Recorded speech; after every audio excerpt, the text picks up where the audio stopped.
నమస్కారం మాస్టారు. నమస్కారం అండి. నా పేరు రఘునందన్ అండి. చెప్పండి సార్. నేను తెలంగాణ కళారత్నాలని యూట్యూబ్ ఛానల్ ప్రమోటర్ అండి. Very good. తెలంగాణలో కళాకారులు అందరూ కూడా చాలా బీదరికంలో ఉంటారండి. ఫ్యాక్ట్ అండి. చాలా కళాకారులు అంటేనే బీదవాళ్ళు.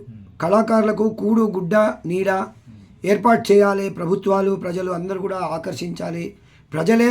ప్రజలే ప్రేక్షకులు దేవుళ్ళు కాబట్టి ఆర్టిస్టులను వాళ్ళే పెంచి పోషించాలి. వాళ్ళనే వీళ్ళు దత్తత ఎత్తుకోవాలి అని నా స్లోగన్ అండి. కళాకారులను ఒక పుష్పగుచ్చంలాగా అందరినీ ఒక దగ్గర చేర్చి యూట్యూబ్లో అందరికీ పరిచయం చేయాలని, మరుగునబడ్డ కళాకారులను మరుగునబడ్డ కళారూపం బ్రతికించాలని నా తపనండి. మీ కళా ప్రయాణం గురించి చెప్పండి మాస్టర్. చెప్పండి. నా పేరు భాస్కర్ సత్య జగదీష్ అండి. నేను డైరెక్టర్ జనరల్ ఆఫ్ పోలీస్ ఆఫీస్లో పోలీస్ డిపార్ట్మెంట్లో అడ్మినిస్ట్రేటివ్ ఆఫీసర్గా పనిచేసి రిటైర్ అయ్యాను. నాకు కళల పట్ల చాలా ఎక్కువగా ఉందన్నమాట. నాకు కొన్నాళ్ళు అంత సినిమా ఫీల్డ్లో పోవాలని, టీవీ ఫీల్డ్లో పోవాలని కొన్ని ప్రయత్నాలు చేసి విఫలమైన తర్వాత దాదాపు ఒక 5-6 సంవత్సరాల కిందట మనకు వైజాగ్లో బాదంగిరి సాయి గారు అనేటువంటి ఒక వ్యక్తి నేను రాసినటువంటి ఘంటసాల నాటకం పుస్తకం చదివి చాలా ఇంప్రెస్ అయ్యి వాళ్ళకు ఒక 25 మంది 30 మంది ఉన్నటువంటి పేద సురభి కళాకారులు నాకు పరిచయం చేసి వీళ్ళు చాలా బీదస్థితిలో ఉన్నారండి, వీళ్ళకి తప్పకుండా ఏదో విధంగా సహాయం చేయాలని చెప్పేసి అడగడం జరిగిందండి. నేను రిటైర్డ్ ఎంప్లాయీని, నేను పెన్షన్ మీద బతుకుతున్నటువంటి నేను కళల పట్ల మక్కువ ఉన్నప్పుడు కూడా వాళ్ళకి ఏ విధంగా సహాయపడకూడదు. మీ వయసు ఎంత మాస్టారు? నాది 68 సంవత్సరాలండి. మీరు అసలు మీ బేసిక్ ఉపోద్ఘాతం ఏంటి? మీరు ఈ నాటకంలోకి రావడానికి కానీ మీకు బేసిక్ మీ స్టాండింగ్ ఏంటి? ఏంటంటే కళల పట్ల ఉండేటువంటి అంటే జనరల్గా నేను పుస్తకాలు బాగా రాస్తాను, చాలా పుస్తకాలు. మీరు writer actual original writer. Okay. మీ కాన్సెప్ట్ ఏంటి? నా కాన్సెప్ట్ ఏంటంటే చాలా రకాలైన రకరకాల పుస్తకాలు రాసి ఓకే నేను రిటైర్ అయిన తర్వాత. అంటే ఎగ్జాంపుల్ ఎలాంటి పుస్తకాలు రాశారు? నేను ఘంటసాల గారి జీవిత చరిత్ర రాశాను. బాలుగారి 15 సంవత్సరాల కింద మొట్టమొదటి బాలుగారి జీవిత చరిత్ర బహుముఖ ప్రగతిశాలి బాలు అని రాసినటువంటి వాడిని నేనే. ఆయన చనిపోయిన తర్వాత మళ్ళీ 2025లో మన బాలు కథ అనేటటువంటి పుస్తకం కూడా నేను రాశాను బాలుగారి మీద. ఎంఎస్ సుబ్బలక్ష్మి కూడా మీరే రాశారా? ఎంఎస్ సుబ్బలక్ష్మి గారి మీద యాక్చువల్గా గార్లపాటి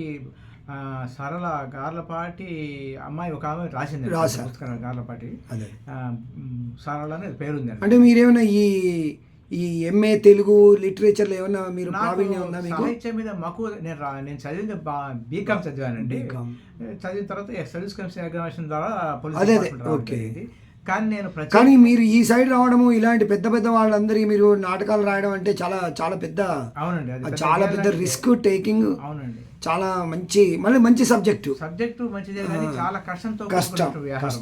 ఎందుకంటే మా పిల్లలు కూడా అంటుంటారు ఇప్పుడు అంటే పాత తరం వాళ్ళు చాలా మంది మరుగున పడిపోతున్నారు. అంతే. ఇప్పుడు ఉండే ప్రయత్నం కూడా అదే. పాత వాళ్ళను కళారూపాలు ఇంకా ఎవ్రీ 20 years జెన్ జెడ్ అని ఎలాగైతే ఇప్పుడు వచ్చిందో ఆ జెన్ జెడ్ అనేది గత 100 సంవత్సరాలు 200 సంవత్సరాల నుంచి ఉంది. ప్రతి 20 years కూడా జనరేషన్ మారుతుంది. ఈ జెన్ జెడ్ అనేది ఇప్పుడు స్లోగన్ వచ్చింది. ఇప్పుడు కళాకారులలో కూడా జెన్ జెడ్ రావాలని నేను మీలాంటి వాళ్ళు మనలాంటి వాళ్ళు ప్రయత్నం చేస్తే అది జరుగుతుంది. అది కరెక్ట్ అండి. ఎందుకంటే ఇప్పుడు ఈ తరం వాళ్ళకి నేను సీనియర్ సిటిజన్ అయ్యండి. ఇప్పుడు ఎంఎస్ సుబ్బలక్ష్మి గారి గొప్పతనం నాకు బాగా తెలుస్తుంది. మరి అలాంటి గొప్పతనము మన ఇక్కడ ఉండే జనరేషన్ కూడా తెలియాలి. ఇంకొక విషయం కూడా మీకు ఒక విషయం చెప్పాలండి. ఏంటంటే ఎంఎస్ సుబ్బలక్ష్మి నాటకాన్ని నేను జీవితాన్ని నాటకం మర్చిన ముఖ్య కారణం ఏమిటంటే ఒక విధంగా మనం సంగీతానికి సంబంధించినంత వరకు త్యాగరాజు మొదలుకొని మొన్న చనిపోయినటువంటి ఎస్పి బాలసుబ్రహ్మణ్యం వరకు కూడా తమిళనాడులో స్థిరపడ్డారు కానీ మన తెలుగు రాష్ట్రంలో స్థిరపడ్డారు. అదే ఎందువల్ల అంటారు? ఎందువల్ల అంటే మంచి క్వశ్చన్ అడిగారు. ఎందుకంటే మనం నిజంగా వాళ్ళని ఇక్కడ ఆదరించినట్లయితే ఇక్కడే స్థిరపడేవాళ్ళు కదా. అంతే కదా. వాళ్ళు ఎందుకు స్థిరపడ్డారంటే వాళ్ళు అక్కడ ఆదరించారు కాబట్టి. అది తమిళులు వాళ్ళు సంగీత హత్తుకున్నారు. వాళ్ళకి ఆయనకి త్యాగరాజు గుడి కట్టించారు వాళ్ళు. అవును.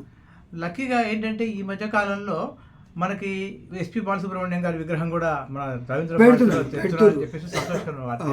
కాబట్టి నేనేమనుకున్నానంటే ఆల్రెడీ ఘంటసాల గారిది పెట్టారు, బాలు గారిది కూడా పెడుతున్నారు, వినాలి సంతోషం. ఇప్పుడు ఇక్కడ ఈ ఎంఎస్ సుబ్బలక్ష్మి గారి నాటకాన్ని తీసుకోవడం ముఖ్యమైన కారణం ఏమిటంటే మనకు బాలమురళీ కృష్ణ కానీ, ఎస్పి బాలసుబ్రహ్మణ్యం కానీ, ఘంటసాల వెంకటేశ్వరరావు కానీ, త్యాగరాజు అందరి సంగీతంతో అక్కడే సెటిల్ అయ్యారు. మనం ఏం చేయాలంటే మనము తమిళనాడులో పుట్టి పెరిగినటువంటి ఆమెకు ఎంఎస్ సుబ్బలక్ష్మి గారి మీద ఒక అద్భుతమైన నాటకం రాసి తెలుగు వాళ్ళు మేము కూడా గట్టిగా తల ఎత్తుకొని తిరిగే విధంగా చేయాలనేటువంటి సంకల్పంతో మేము కూడా అక్కడ ఉన్నటువంటి ఆమెని జీవితాన్ని తీసుకొని నాటకంగా మలచడం జరిగింది. అదే. కానీ గురువుగారు నాకు విషయం చెప్పాల్సిన ఎన్ని గంటలు ఉంది దాని నిడివి? 1.5 గంట అండి. 1.5. ఏమేం పాత్రలు ఉంటాయి అందులో ఆయన మన ఎంఎస్ సుబ్బలక్ష్మి గారి పాత్ర, భర్త సదాశివం పాత్ర, చుట్టుపక్కల ఆమె తల్లి పాత్ర, ఎంత కష్టపడి ఒక యాక్చువల్గా శంకరాభరణం సినిమా లాగా వచ్చింది అది. చాలా కరెక్ట్గా చెప్పారు. నిజంగా అది సినిమా తీస్తే ఇంకొక శంకరాభరణం అవుతుంది. ట్రై చేయకపోయారు? నిర్మాత దొరికితే అంత మించి ఏముంది, మరో శంకరాభరణం అవుతుంది అలాంటి. కానీ ఎందుకంటే ఆయన గురువు గారు శంకరాభరణం మగవారు, ఇప్పుడు ఆడవారు కూడా సంగీత విద్వాంసులుగా అది శంకరాభరణం సినిమా లాగా అవుతుంది. అది ఇది యాక్చువల్గా ఇది దానికి కొంచెం ఇంకా దానిలో మసాలా చొప్పించి మేళవించి ఇంకా ఉందండి. ఎందుకంటే ఎంఎస్ సుబ్బలక్ష్మి గారి యొక్క జీవితం చాలా మందికి తెలియదు. ఆమె ఒక దేవదాసి కూతురు. అవును, ఆ దేవదాసి కూతురు అయినటువంటి ఆమె భారతరత్న వరకు ఎదిగింది. అవును, ఎదిగింది. అంత కాబట్టి ఈవెన్ హిందీ ఫిలిమ్స్ కూడా చేసింది. హిందీలో కూడా మీరా ఒకప్పుడు ఆ మీరా ఇలాంటి సినిమాల్లో కూడా చూసి నేను సంగీతం పాడతాను. నేను ఎక్కువ మా నాన్నగారు చౌటి భాస్కర్ గారని ముసిరి సుబ్రహ్మణ్య శిష్యులు.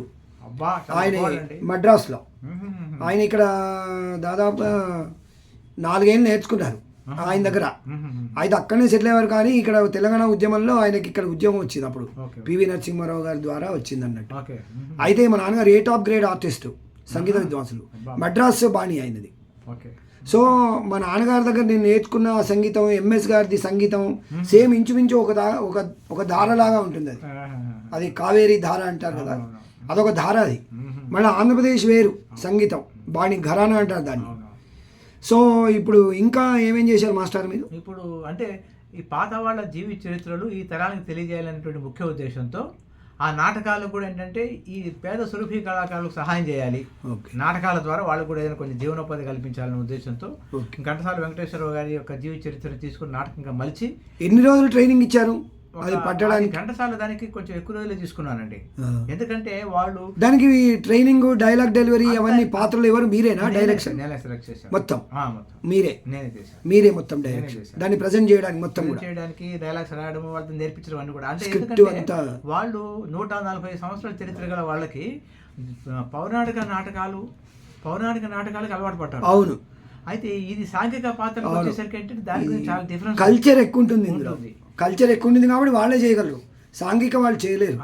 కానీ వాళ్ళు కూడా అడాప్ట్ చేసుకుంటారు. ఎందుకు చేసుకున్నారు? వాళ్ళది 140 సంవత్సరాల చరిత్ర ఉంది కాబట్టి. సురభి వాళ్ళది 140 years పాత్ర తీసుకున్నారు. వాళ్ళ దానిలో కానీ పద్మశ్రీ కూడా వచ్చింది. చనిపోయారు, నాకు బాగా తెలుసు ఆయన. సో ఇప్పుడు ఇది బాగుంది, ఇది ప్రజెంట్ చేశారు. ఎలా పోయింది మరి నాటకం? బాగా వచ్చిందండి. 3 నాటకాలు కూడా బాగా ప్రజాదరణ పొందినవే.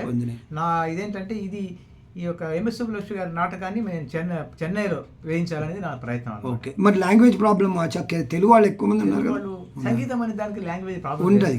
అంటే ఏమన్నా దీనిలో సంగీతం ఏమన్నా ఉపోద్ఘాతాలు ఉన్నాయా?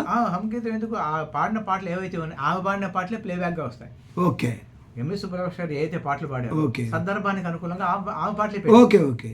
అంటే మీరు అక్కడ అది ఆ సీన్ వచ్చినప్పుడు ఈ పాట పెడతారు అన్నట్టు అట్లా. ఎందుకు ముఖ్యంగా ఉద్దేశం ఏంటంటే ఏదైనా కచేరీ చేసిన సీన్ లో అది ఏం లేదు, unbeatable.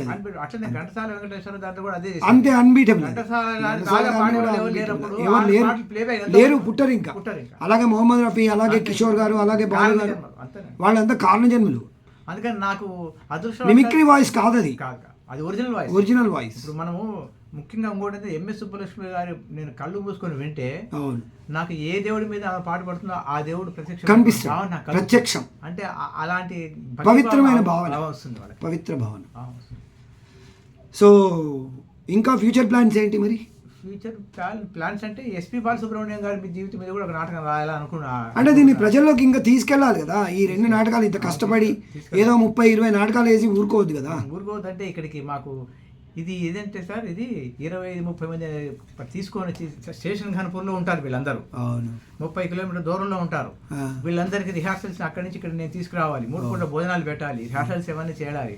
I'm after retired government employee, 40-50 వేలు నాకు పెన్షన్ వస్తుంది. దాని మీద అంటే నేను ఇప్పుడు ఎందుకు చెప్తున్నానంటే మా ఛానల్ ద్వారా మీరు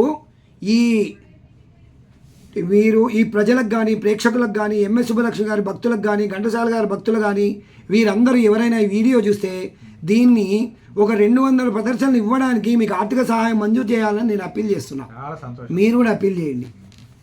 అదే అది కానీ వస్తే మరి 200 కాదు, అదే ఘంటసాల గారి సినిమా కూడా తీస్తే బాగుంటుందని నా సినిమా అది కూడా తీస్తే ప్లాన్ అండి. ఈ విషయం అందులో ఉంది. ఉంది. మన ప్రొడ్యూసర్ దొరకదు, అది వచ్చిన దొరకలే. మన ప్రొడ్యూసర్ ఘంటసాల గారు కూడా సినిమా తీయొచ్చు.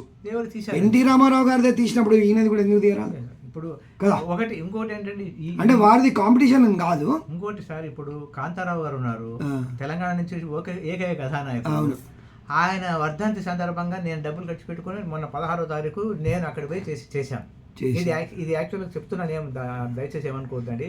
ఇది తెలంగాణ ప్రభుత్వం టేకప్ చేయాల్సినటువంటి ఇది చేస్తున్నారు.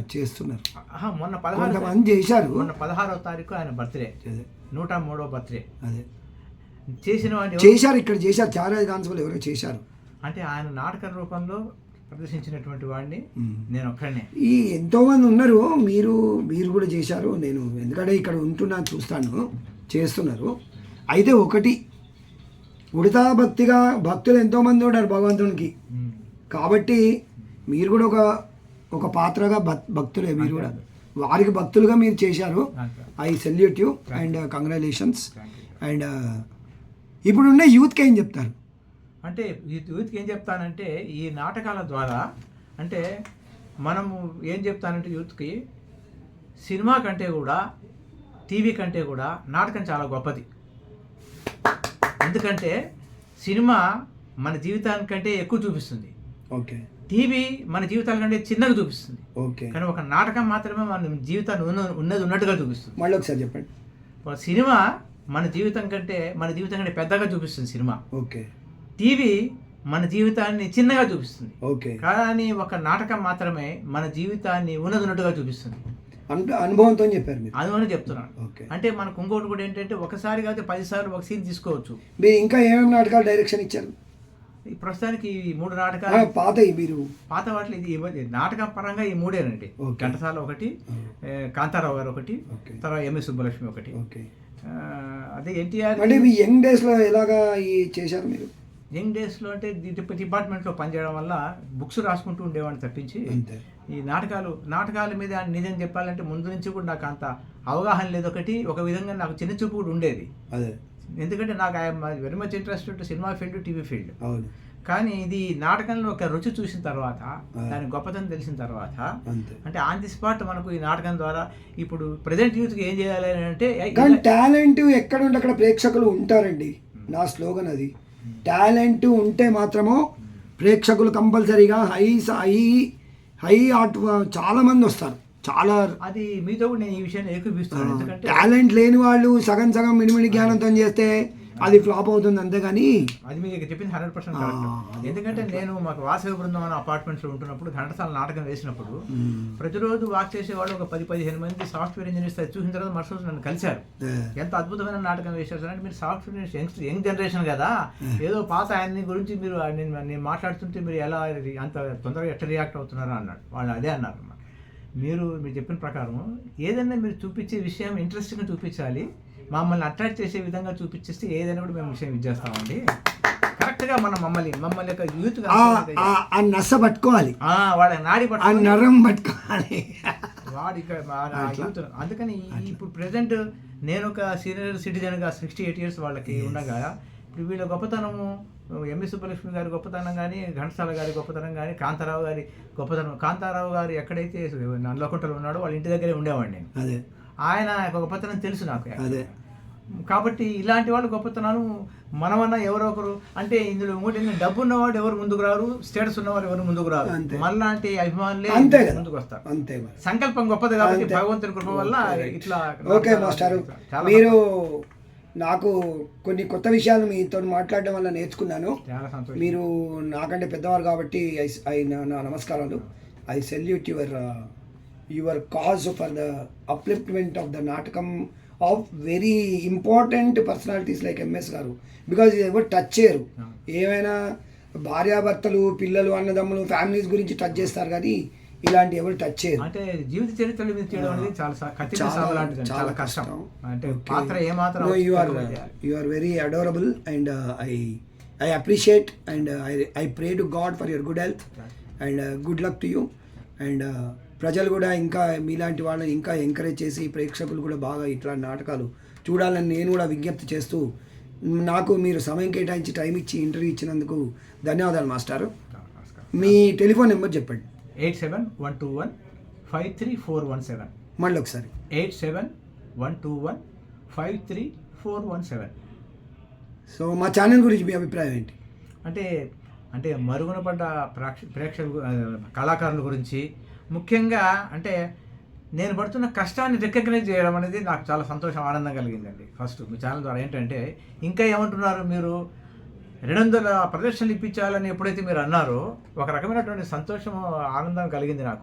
కాబట్టి ఇది యూత్లో ఉండేటువంటివి, తర్వాతనేమో ఏంటంటే రకరకాల ఉండేటువంటివి అంటే కమర్షియల్ ఎలిమెంట్స్, ప్రేమ, వైలెన్స్ ఇవన్నీ మామూలే లేకుండా ఎప్పుడైతే మీరు నా యొక్క ప్రధానమైనటువంటి అంశాలు తీసుకొని అప్రిషియేట్ చేశారో, ఒక కొత్త ఛానల్ ఇలాంటి మమ్మల్ని రికగ్నైజ్ చేయడానికి, పెద్దవాళ్ళ గొప్ప చరిత్రలు తీసుకొచ్చి ఇలాంటి వాటికి కూడా ఉపయోగపడుతుందని చాలా సంతోషంతో మీకు నేను ధన్యవాదాలు తెలుపుకుంటున్నాను. Thank you very much.